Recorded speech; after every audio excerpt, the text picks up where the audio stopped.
ஒர்க்கில் பேர்ன் அவுட்டாவோ இல்லை பயங்கர எக்ஸாஸ்டாவோ ஆகும்போது நான் வந்து ஏதாவது ஒரு நல்ல புக்கை தேடி கண்டுபிடிச்சி படிப்பேன். அப்படி படித்த ஒரு புக்கு தான் ஸ்வீட் பீன் பேஸ்ட் அப்படிங்கிற இந்த புக்கு. இந்த புக்கில் ஒரு சின்ன டோக்கியோவில் இருக்கக்கூடிய ஒரு சின்ன டோரியாக்கி மேக்கிங், அதாவது ஒரு ஸ்வீட் பன் விற்கிற கடையில் சென்டாரோ அப்படிங்கிற ஒருத்தர் வந்து அந்த கடையை நடத்துவார். அங்கே வந்து வேலைக்கு வர பாட்டி டோக்கோ அப்படிங்கிறவங்க வேலை கேட்டு வருவாங்க.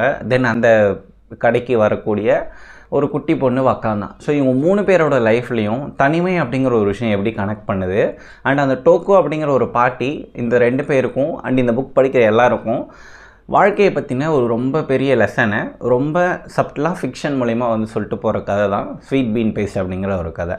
லைஃப்பில் நீங்கள் வந்து பேர்ன் அவுட்டாக இருக்கீங்க, இல்லை என்ன பண்ணுறது தெரியல, பயங்கர லாஸ்ட்டாக ஃபீல் பண்ணுறீங்க, இந்த மாதிரியான ஒரு டைமில் ஒரு புக் படித்தா ஏன்னா இந்த டைம்லேருந்து கொஞ்சம் மூவிங் ஃபார்வர்டாக எடுத்துகிட்டு போகிற மாதிரி ஏதாவது ஒரு புக்கு நான் சஜஸ்ட் பண்ணுங்கள் அப்படின்னு கேட்டிங்கன்னா ஸ்வீட் பீன் பேஸ்ட் அப்படிங்கிற இந்த புக்கை தான் நான் வந்து சஜஸ்ட் பண்ணுவேன்.